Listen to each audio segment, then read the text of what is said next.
Welcome to our webinar series on language policy, conversations on language policy in Africa.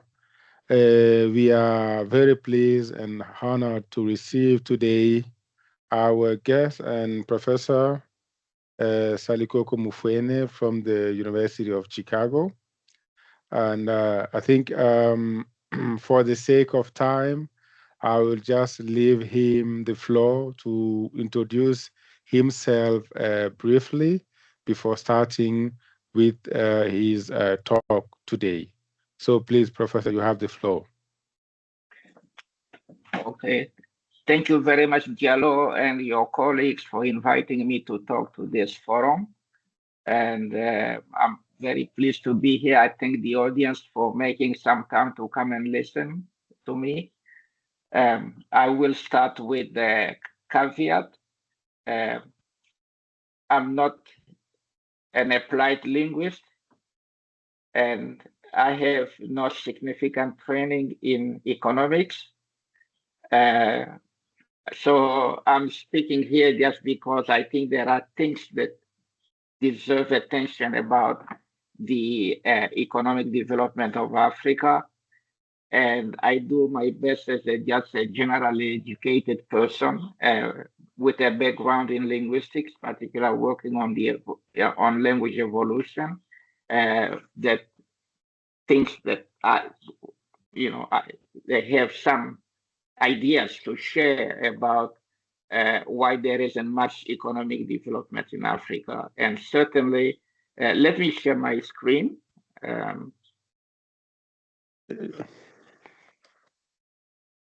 Okay. Thank you. So, Yes. You see the screen, right? Yes. Yeah. Thank you. Yeah. So I think any one of us who is well educated and globally educated and think of the role of language in society should be able to voice some opinion on why there is a kind of stalling, arrested economic development in Africa since independence.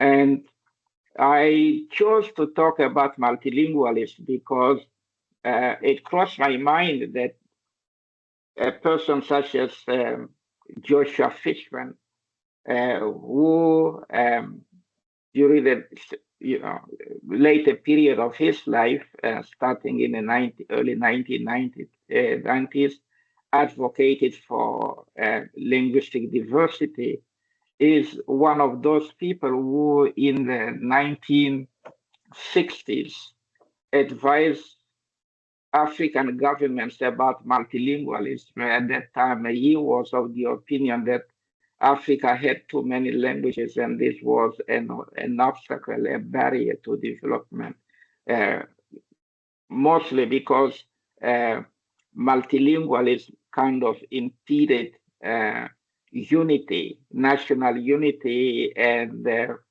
economists joined in to advise African governments and telling them multilingualism is expensive. So one of the reasons is that if you have to teach every child in their mother tongue, the governments are too poor, and the government couldn't possibly provide adequate education, formal education, that is schooling, to every child. That means printing textbooks in indigenous languages. That's very expensive.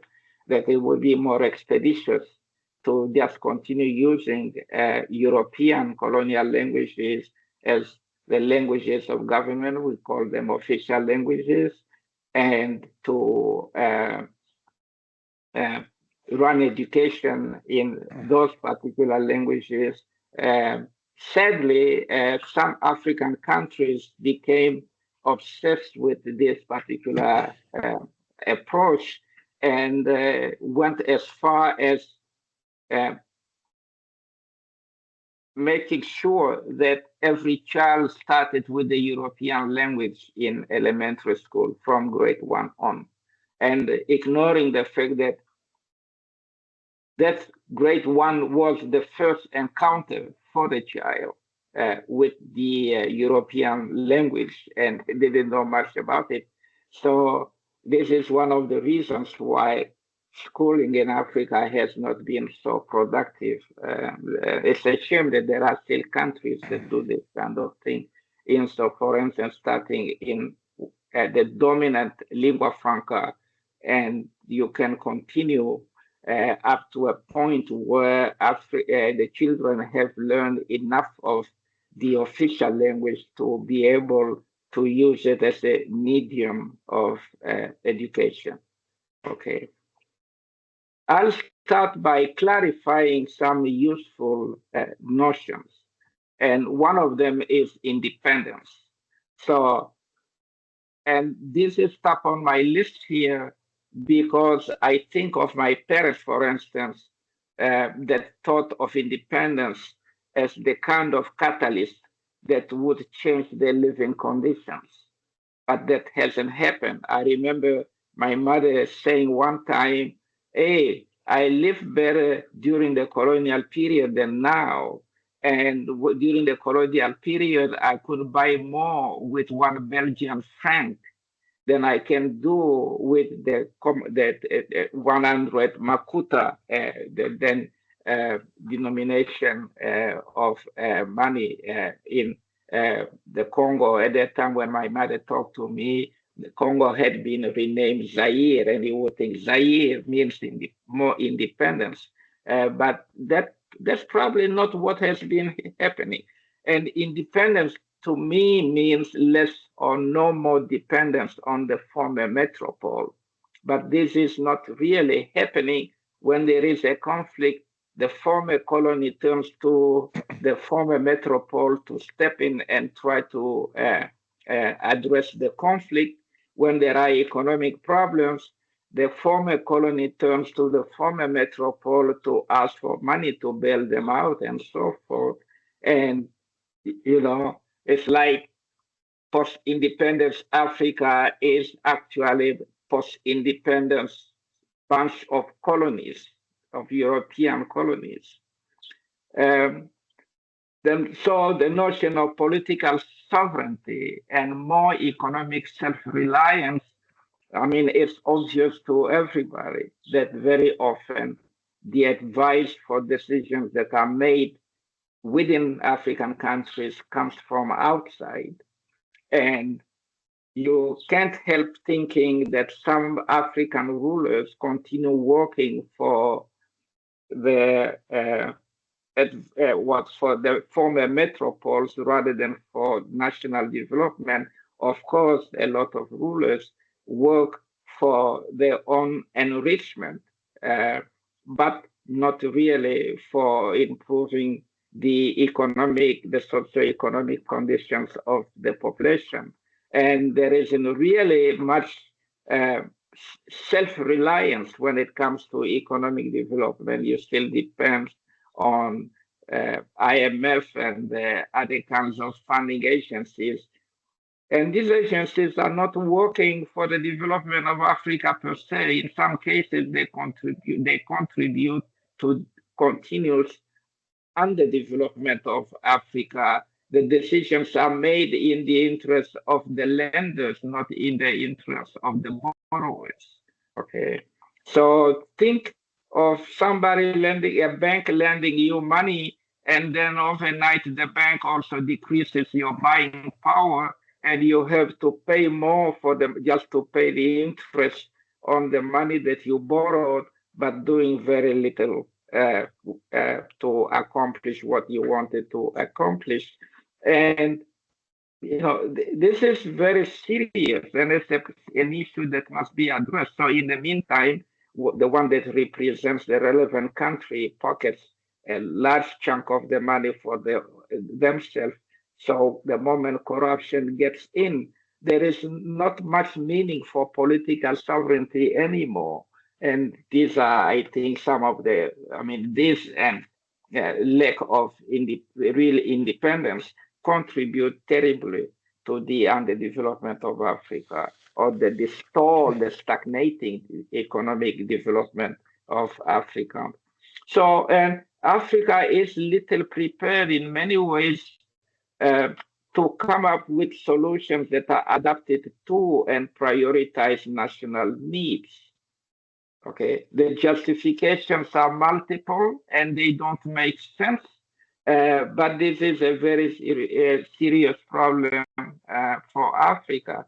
And a number of us uh, that operate now in the diaspora, if you we really think about it, why are we working in the diaspora rather than in Africa itself?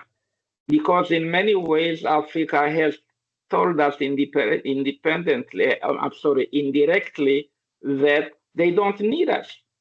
Okay, think of my qualifications, and I go to Africa, and a European with fewer qualifications working with me in the same institution is paid a higher wage, a higher salary than me, which underrate my qualifications to, work in my own country.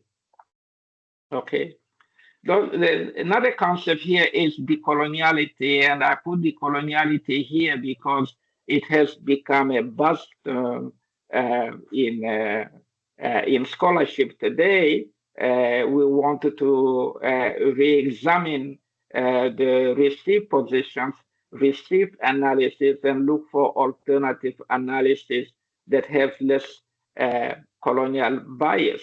So that means emancipating one's approach from the colonial perspective, but, and I underscore this, without necessarily rejecting what works. We don't have to throw the baby out with the bathwater, but we have to be selective.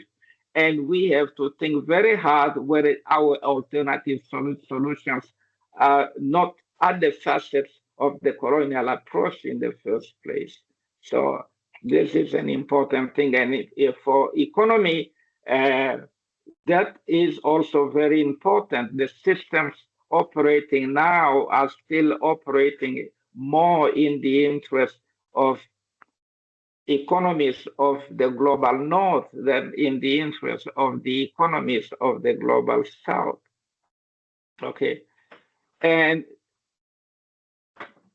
decoloniality also means not privileging advice coming from outside foreign experts and institutions and valuing the advice that comes from within, because after all, people within know the cultures, know the mentalities of the masses of the populations that are administered by them or that for whom they feel responsible. They know better the natural ecologies in which the countries are expected to develop, and we should be responding to these local ecosystems rather than just producing raw materials in the interest of the global north. Africa does not have to develop on the model of its former metropoles, because when a lot of our leaders think of economic developments, the plan, which is not usually realized, is to build an Africa that would look like Europe.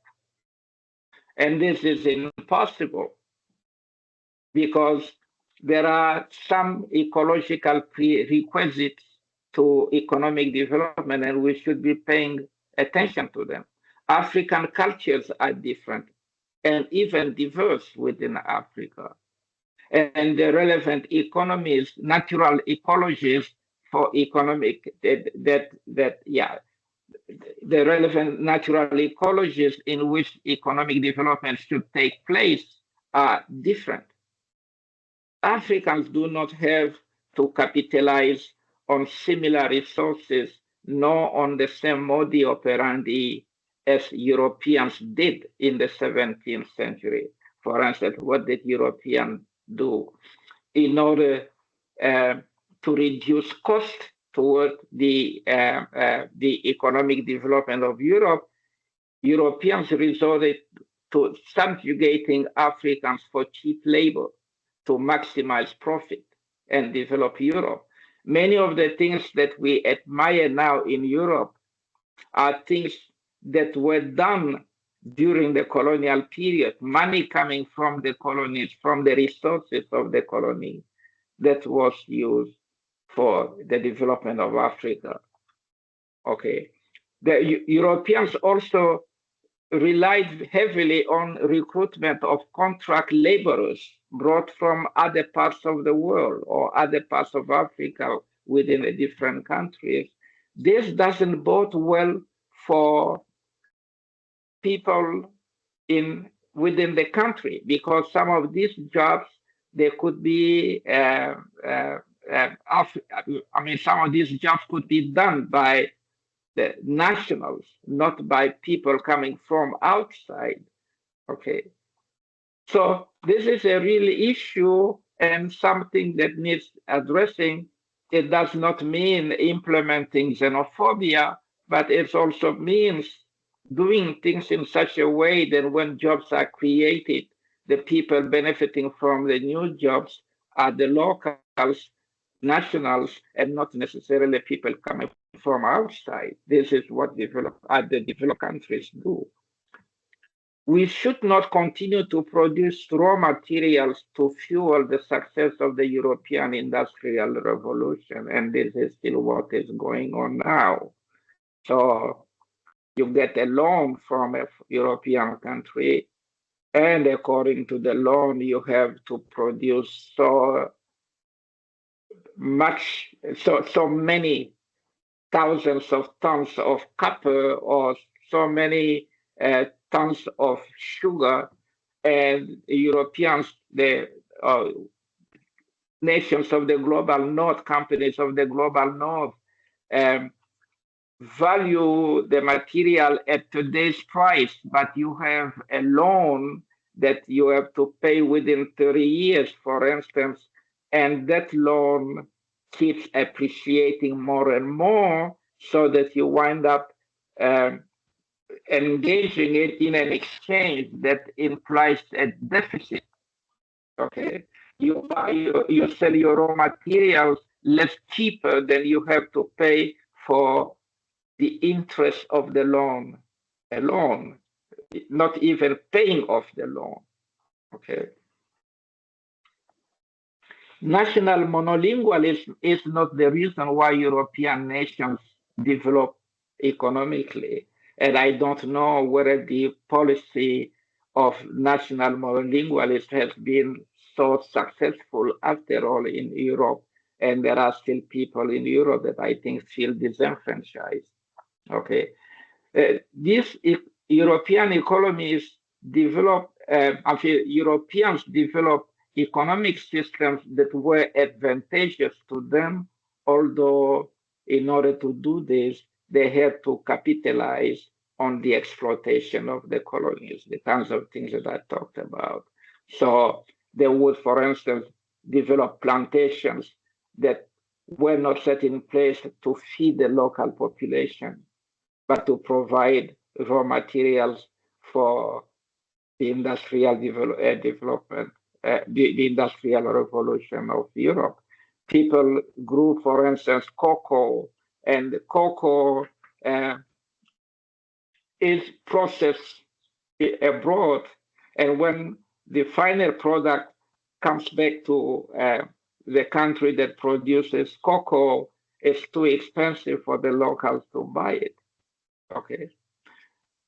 African economic development shouldn't be, let me backtrack a little bit. And when the raw materials are produced abroad, are finished, are processed and finished abroad to produce modern commodities, employment is created and enhanced in Europe, not in Africa.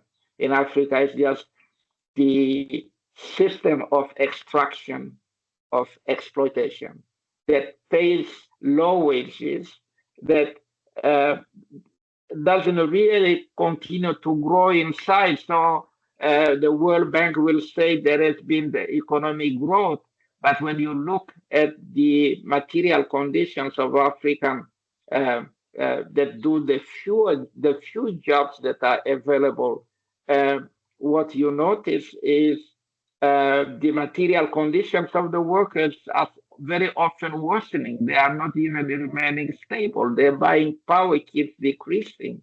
These are issues that must be addressed. Something is wrong. And if there are not many jobs being created, well, there is very little economic development for Africa to look forward to. African economic development shouldn't be designed to benefit only the political elite class, and this is really what is happening. I spoke of self-enrichment later, earlier, sorry, so spoke of selfish, the self-enrichment of the ruling class. But this is all at the expense of the masses of the population. Look at the rate of unemployment. How can a country be satisfied with a rate of unemployment that is above 50% for the overall population? Okay. So why should the country be happy with an economic system where people rely more on informal economy to survive than on then they can participate in the modern economic system that could guarantee better living conditions if everything were fair. The design of the economic system must be more inclusive and advantageous to everybody that can find a job in the formal, or call it, modern economy. That's where there is wage labor, and people think that because there isn't much done for agriculture in terms of food production, food is imported in many places. For the blue collar sector creates employment, but there are very little jobs in the blue collar sector. Okay, and the white collar sector, the discrepancy in wages between people working in the white collar sector or in the upper echelons of the white collar sector and the wages of the people doing blue collar jobs is outrageous, scandalous. Okay. And in the end, we should avoid the irony of driving expensive cars on broken or dirt roads. Look at the pictures of road conditions in Africa. Okay, there are very few paved roads. And when you look at images online, you see trucks, buses that are supposed to connect the interior with the capital city or with major urban centers, and they are stuck in the mud or in the sand. Okay, which means that even if people in rural areas produce more agricultural products, they cannot go and sell them where they can make money. And so what they produce keeps rotting. Okay, and when eventually the commodities reach the urban centers, these commodities are spoiled, but because people are starving, they buy them anyway. What's the consequence? People fall sick. And when people fall sick, they cannot work. And when they cannot work, they cannot make money. I think this is not really what the kind of inclusive economic development that a lot of people have been waiting for. It's not happening. So multilingualism is not the reason for economic for the economic underdevelopment of Africa. The proof can be found in places like Somalia, Rwanda, and Burundi, which are united by the same indigenous language. But these places are no better off than places where there are multitudes of languages being spoken. If European official languages were intended to unite African nations, we must wonder why the overwhelming majorities of the national populations are still disenfranchised economically and politically, and why there are so many internal conflicts in Africa. And the interpretation of internal conflicts is like interethnic wars. Are they really interethnic wars? Or are they the kinds of wars and conflicts that are started by people that are vying for good positions in the government or for the turns to rule the country instead of the people ruling the country now?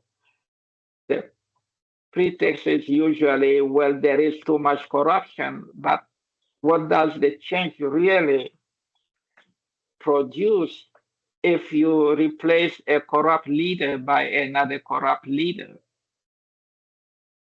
And we look at places like Switzerland.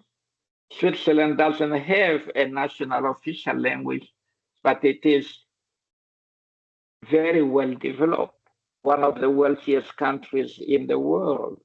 So a country can develop economically even if it has a multitude of languages. And in the case of Africa, there is a kind of natural stratification of languages that we have inherited from the colonial period, while at the top there is the European language that functions as an official language, and at the bottom you find a multitude of ethnic languages. But there are regional languages that we call lingua francas that people learn naturally, and a lot of people function in them.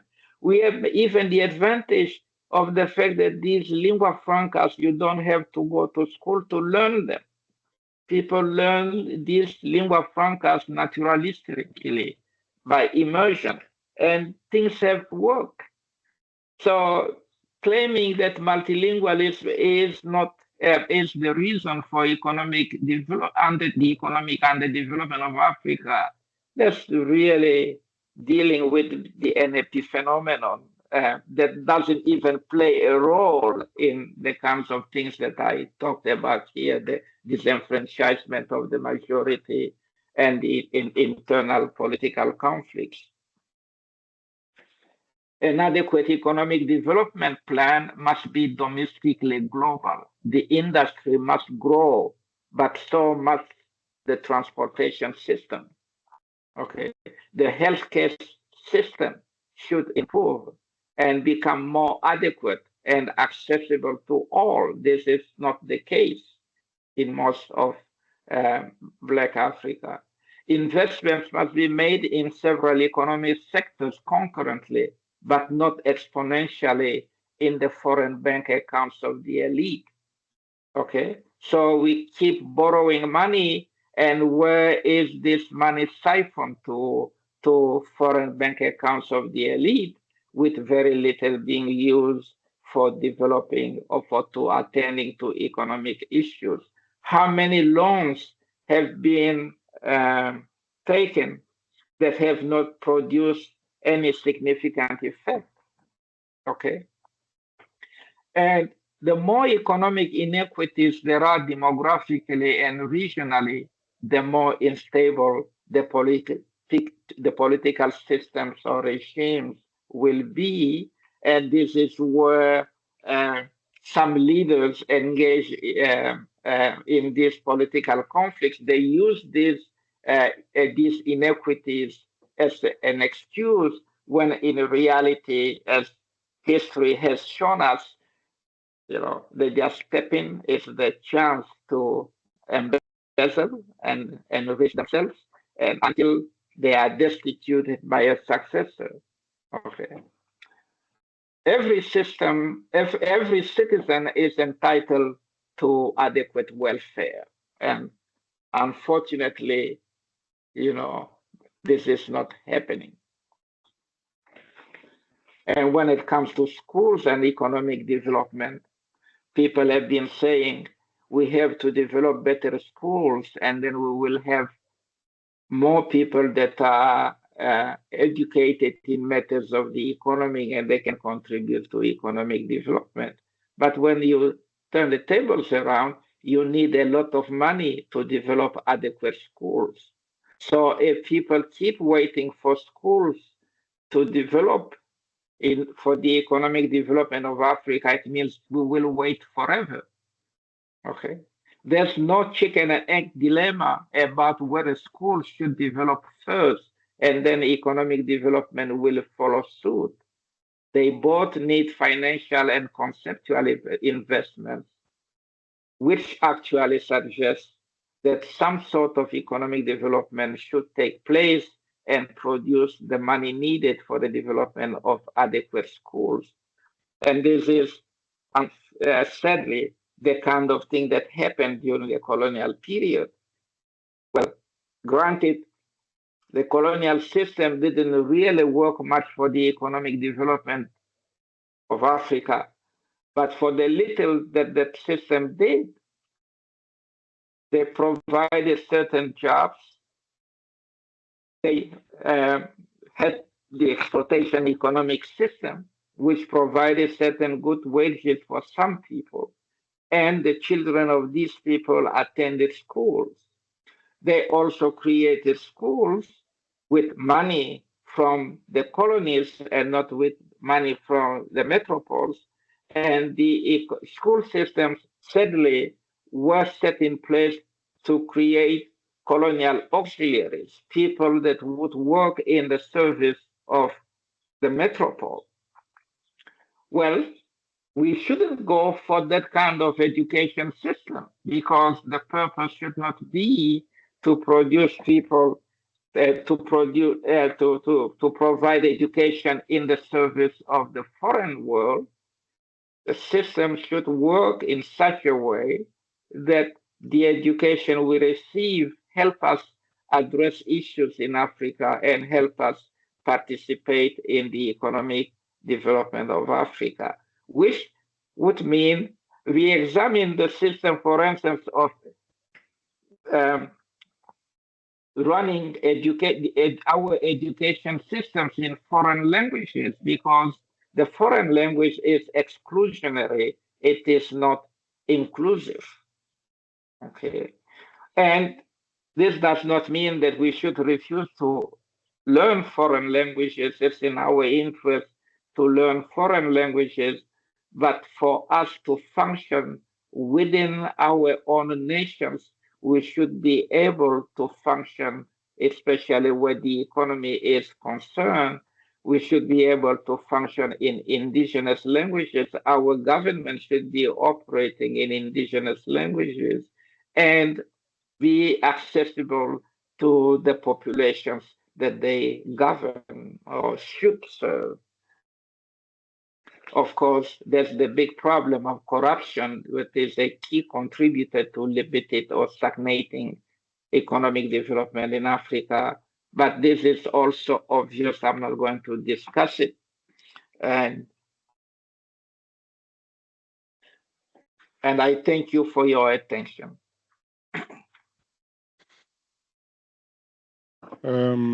Thank you very much, dear Professor.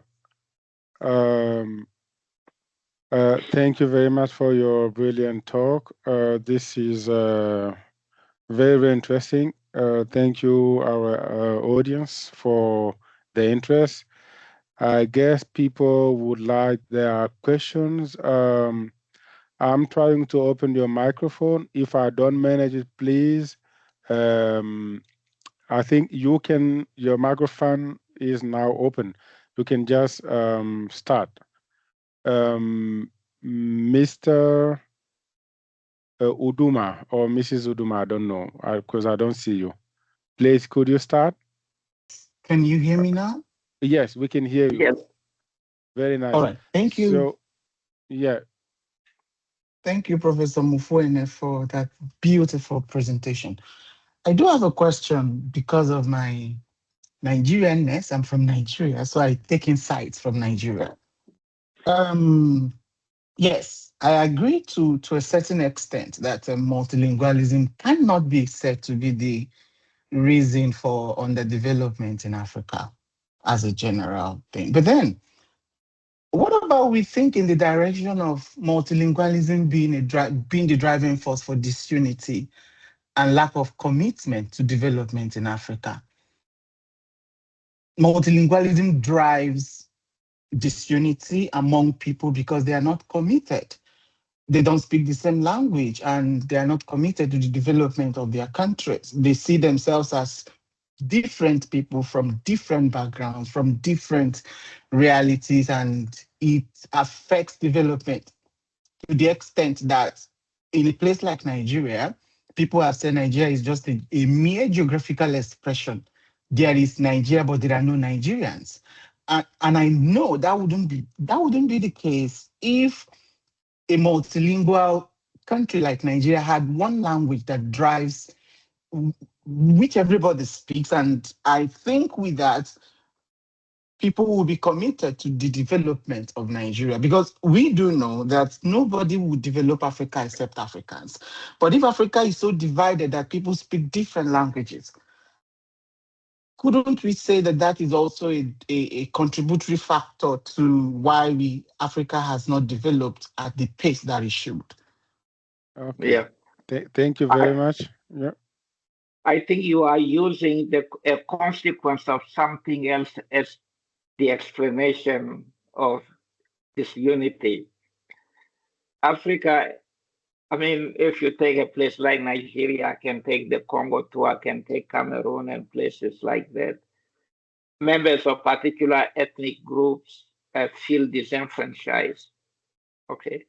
And they feel disenfranchised because the economy is operating in a way that doesn't create jobs where they live, or that keeps them, I spoke of corruption, from participating in key positions in the administration of the country or in the executive branches of companies and so forth.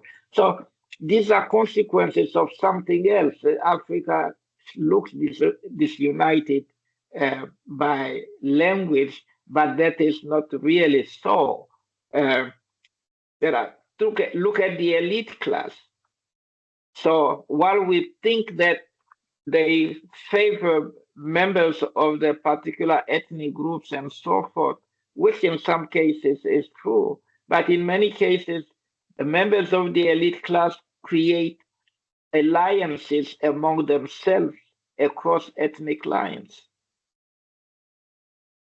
The root problem is the economic development that has proceeded the wrong way, in the wrong direction. Excuse me, I have to switch off my phone. In the wrong direction since independence, that people have focused on the wrong aspects of governance. First, because in the case of Nigeria, I relate to you something that a Nigerian told me when I was working in Jamaica, that while this was in the early 1980s, that while Nigeria should feel blessed for oil, the money coming from the extraction of oil, when it comes, one ruler puts it in his bank account for a while and then transfers it to a French bank account. And then years later, transfer it to another French bank account. And in the meantime, the oil money is not benefiting the population. Okay. So you are focusing on something that is a consequence of the evil that I'm exposing now, that something is wrong with the way that our rulers are addressing economic development issues.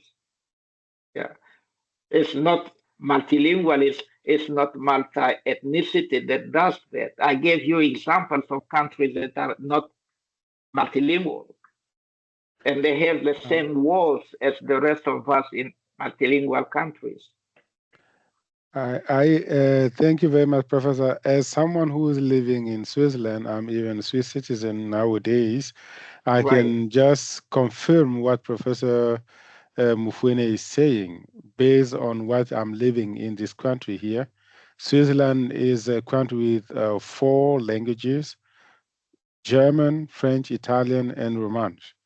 If you look at these languages, they could be the region, they could be part of like Germany because of the language, or France because of the language, or Italian because of the language. But they refuse to be part of these big countries. They say they want to be Switzerland together, willingly, as a nation of will. They want to live together. But the economic aspect is extremely important. Even nowadays, for them, it's a risk if they say they would like to leave the Swiss Confederation to be part of France. France would not be able to guarantee them the economical safety that they have with the Swiss Confederation. The economical aspect is extremely important.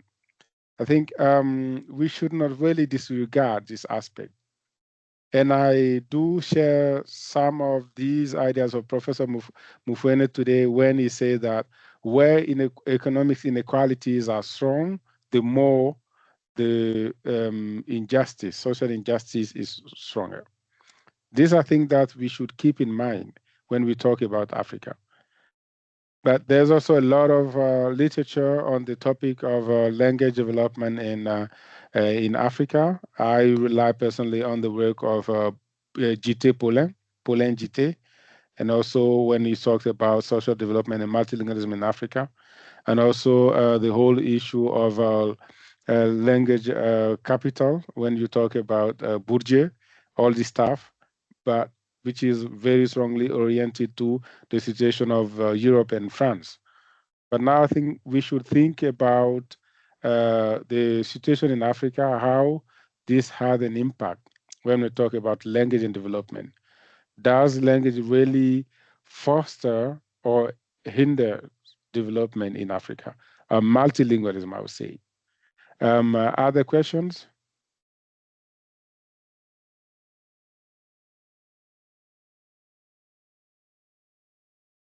Yes, Emmanuel, let me activate your, yes, you can, yeah, you can start, please. Okay, thank you, Professor Mufwene. You said that, and rightfully, that we should not continue to produce raw material to fuel the success of the industrial revolution in Europe. But when it comes to production, you know well that it's a matter of, I would say, sovereignty, and that most of the challenges African countries face right now is basically the freedom to, I would say, exploit their own resources, and thinking about the Sahel state, for instance, the uranium in Niger, or gold in either Mali or Burkina Faso, you know, we experience high difficulty in in doing our own stuff based on the interferences by the old colonial powers, who are challenged basically in or disadvantaged by this quest for sovereignty of the states. So the question is, even if you have the will to disenfranchise yourself from the colonial power, they are still insisting in trying to destabilize our national economies and political systems in order to keep exploiting the resources. So how would you, could you elaborate or comment on this state of affairs? Thank you. So I started my presentation with the discussion of independence. And one of the things that I underscored was self-reliance and less reliance on the former metropole. I think the countries of the Sahel have done something good in severing relationships with the former metropoles. But what they are doing wrong is to turn to another potential colonizer. So, like, we are fed up with France, let's now turn to China, let's now turn to Russia. But these places these nations are not going to stop exploiting you. They're just replacing one exploiter uh, with themselves. That's not going to help. What is needed is, going through a number of sacrifices and processing the raw materials produced in the countries within the country itself and sell the finished material. We cannot be happy with just being kept in the position of producing raw materials that are finished outside our countries. And when the finished products are made, they are sold to us at outrageous prices that we cannot afford. That's really it. Look at China. How did China become a major economic power? By developing a policy of self-reliance. This is not to say that there are no economic inequities in China, but to see the kinds of things that they have accomplished within the last 50 years or so, it took a lot of self-reliance to become independent from foreign investors. May I follow up? Just the challenge we're facing right now is the intent to derail the system by creating, let's say, local or regional wars, terrorism, and things like that to divert our efforts to developing our countries. So you have to battle two fronts, right? And local investment becomes a challenge. Yes, it's a challenge. And I'll tell you another anecdote from the Democratic Republic of Congo, where I'm from. In the 1970s, Mobutu instituted a policy of Zarianization, according to which the ownership of foreign businesses was transferred to locals, admittedly cronies in his government. What happened in 1 or 2 years that the new owners or CEOs used the money but didn't reinvest it. And the whole strategy collapsed. I mentioned corruption at the end of my presentation. That's really a big can of worms that must be addressed. And it is so pervasive that it will take a lot of sociocultural restructuring to cure us from it. You can embezzle money from your company, but if you reinvest it in the country, the damage will be lesser than if you go and invest it in real estate in Paris, in Rome, or places like that. And if your money creates any kinds of jobs in abroad, it doesn't create jobs within. Look at places where we live here in the north. There are many cases of corruption and so forth, but a lot of people are not aware of this because the money acquired through corruption is reinvested within the country and not abroad. So these are some of the things that we have to struggle with and try to change. Thank you.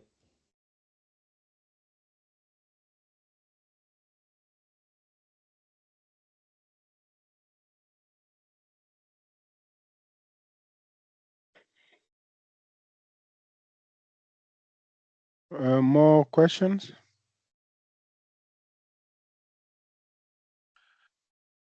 So I have a question, Professor. Yes. So what would you recommend to, I would say, change the gaze like in education? So what would you recommend more? What should we do better, like in education? In education, first of all, we should change the medium of education. It shouldn't be in a foreign language. And second, we should invest more money for the education, for our schools to be able to address the development of the country. A school should be a place where we go and do not necessarily have to read classic names in the school, the receive system. Uh, we spend a lot of time reading, for instance, the history of Rome, reading the history of Greece. In our schools, very little time devoted to the history of Africa itself. Okay, when I graduated from college, I think I had taken only about 2 courses on the history of Africa, whereas I had read so much about Europe and the United States and places like that. These are the kinds of things that should be changing.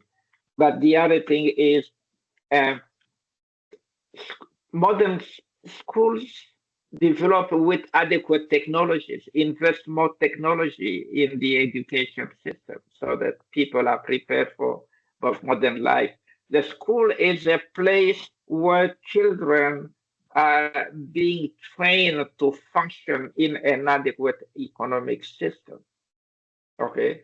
For the little money that is being made, invest a good portion of it in the school system.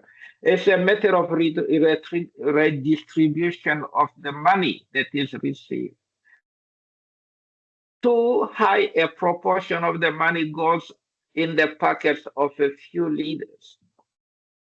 A whole lot of that money should be invested in the school system, as it should be invested in the development of economy for all and the development of a good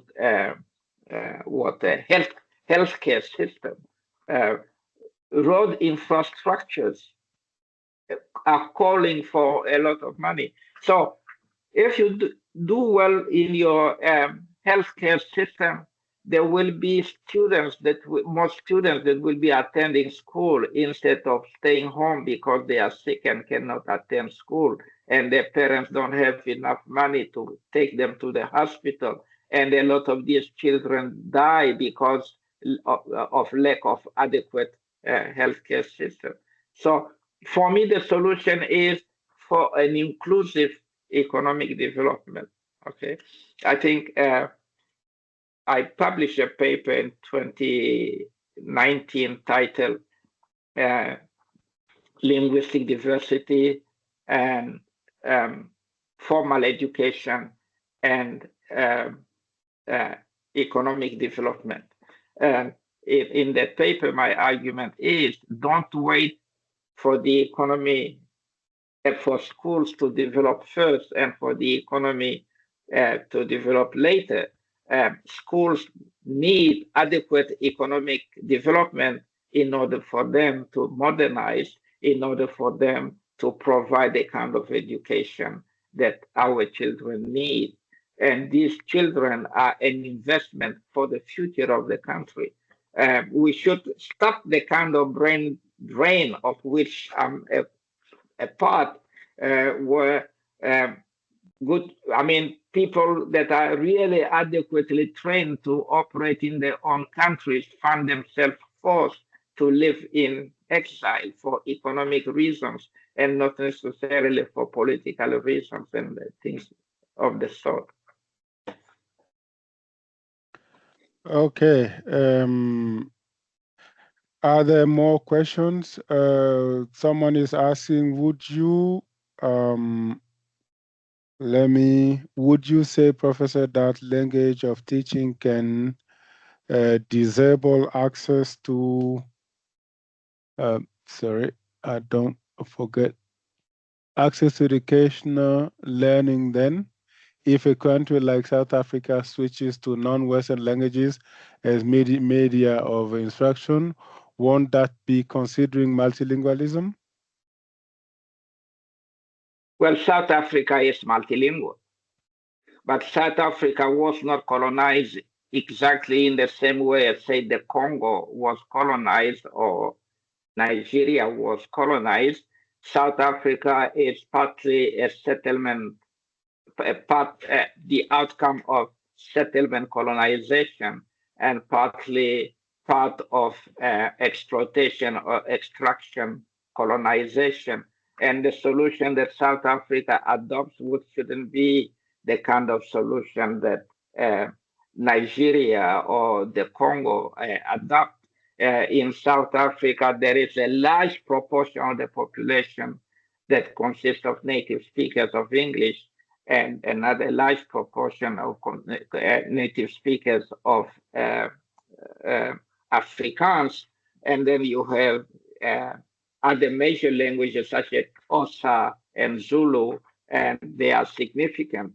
And the question is, for now in South Africa, the indigenous languages are not as empowered economically as, say, English is. So there are changes that should be made by way of empowering the indigenous languages too. So, but it is multilingualism in South Africa, but it needn't be managed in the same way as multilingualism in the Congo, Nigeria, and many other countries in Africa.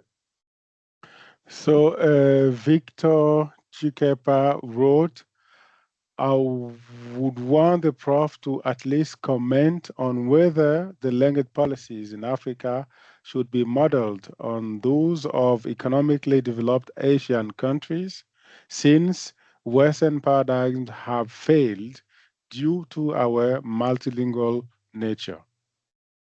We should be creative. We shouldn't copy on any country. We can be inspired by things that have worked elsewhere, but we have to check whether what has worked, say, in Malaysia can work in the Congo. It may not work in the Congo because the social and cultural structures are not identical. We should be creative and adapt what we copy from elsewhere. This is what can be done technologically, but for education and for economic development, what we have to do is just see what can work locally. We should have people brainstorm on developing strategies that are specifically Nigerian, that are specifically Congolese, that are specifically South African, and so forth.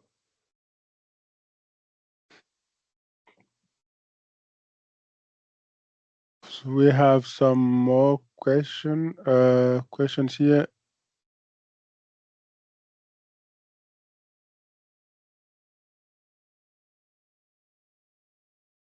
So Eva Spodova wrote, Dear Professor, it was very nice to meet you.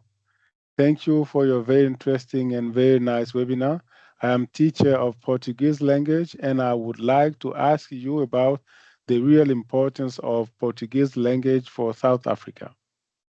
Thank you very much for your contribution. Okay. Well, for the few occasions when I have visited South Africa and sometimes stayed for more than 3 months, I haven't found Portuguese particularly significant in South Africa. However, South Africa has a neighbor, Mozambique, where Portuguese is an important part of the lives of people. And this is a case where we should not insist on teaching Portuguese, but making the learning of Portuguese possible for people that want to, for South Africans that want to travel to Mozambique.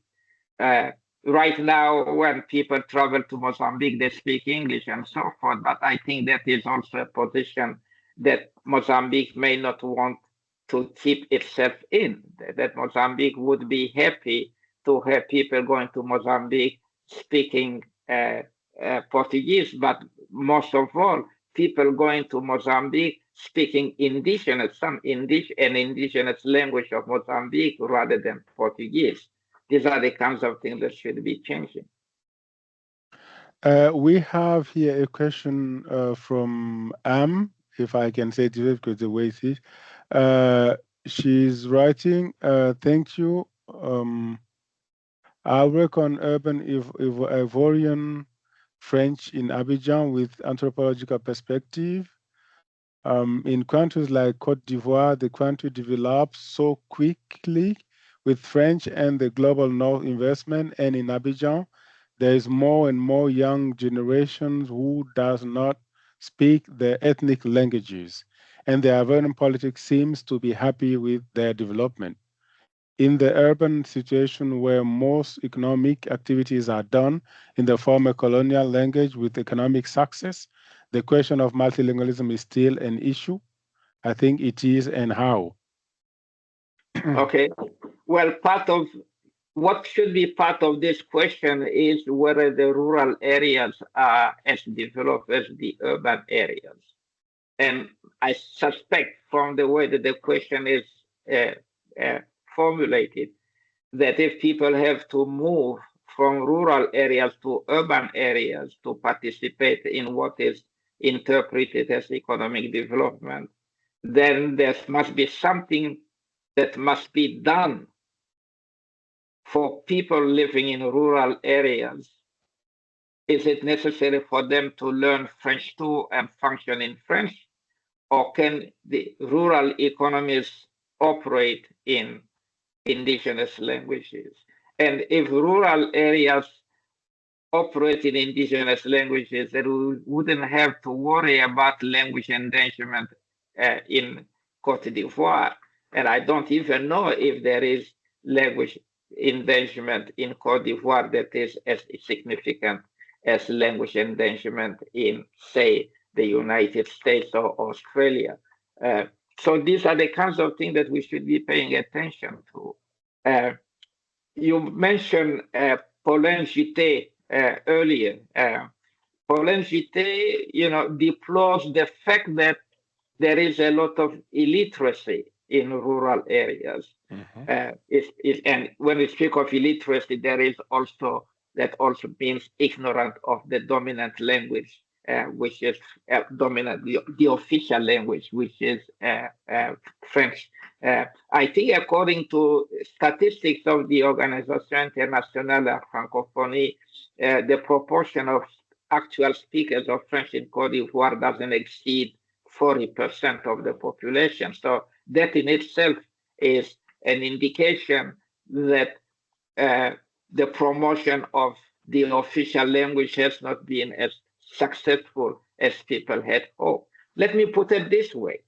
Since the 1960s, there has been a lot of commitment in teaching people in Cote d'Ivoire in French. So French is the medium of education. If 60 years later, the proportion of speakers of French is still that low, what does it mean? The investment is not really yielding. So a lot of waste of energy, a lot of waste of money for a system, for an approach that doesn't really succeed. So there's a whole lot to be addressed again there. I spent 3 weeks in Dakar in winter. And what I noticed is the high proportion of people that operate in Wolof rather than in French. Okay. And many people, that a high proportion of people that are illiterate, that cannot read and write because the education is in French. It is certainly not the only reason. There are other reasons that can explain all this. These are serious issues for the economic development of the country. Okay. And I don't think that the excuse should be multilingualism. It's not multilingualism, as you well underscored my point in responding to one of the questions that I was asked earlier.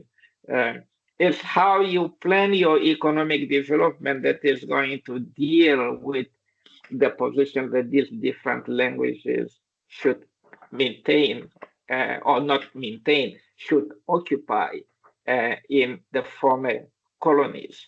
The solution really, and this I'm very serious about it, it shouldn't be the official language of today. It should be something different, which does not mean we want the current official languages out the door, because one of the reasons why we adopted official languages is that we didn't want to be disconnected from the outside world. But in order to be connected to the outside world, you don't have to adopt a foreign language. You can operate in your own indigenous languages and let the people that are interested in bridging with the outside world learn the current official languages as a foreign language that is useful. Thank you very much, Professor. I would like even to just put an emphasis on a fact in the context of Ivory Coast. One should make the difference between the Creole that has developed in the language contact between French and the local languages called Nushi and French, Yes. because there is a big difference. So these are all stuff that should be discussed. So you also mentioned the situation in Senegal. Many experts are now claiming that Senghor, Leopold Sédar Senghor, lost his fight in favor of French, because French is not really the language, the majority language in Senegal. So these are all things that we as people dealing with social issues, also linguistic issues, should really keep on thinking about. So if there are no more questions, I would like to say again, thank you, Professor. I'll just like to suggest something. For people that are more interested in this topic of language and education, they can write me. My email is mufwene@uchicago.edu. Just my last name @uchicago.edu. I'll receive your email and I can send you the paper. Okay. Thank you very much. Do not hesitate to contact him. He has invited you to do so. And I would like to say again, thank you, Professor, for your time, for clarifying us today about all of these topics. And thank you to all of you, all participants, to be here to spend this wonderful afternoon with all of us. I would like to thank all the colleagues from the Edinburgh Circle on the promotion of African languages. And also on behalf of Initiative Afrique University of Bern, I would like to wish you a nice evening and a nice weekend. See you next time. Goodbye. Okay, thank you.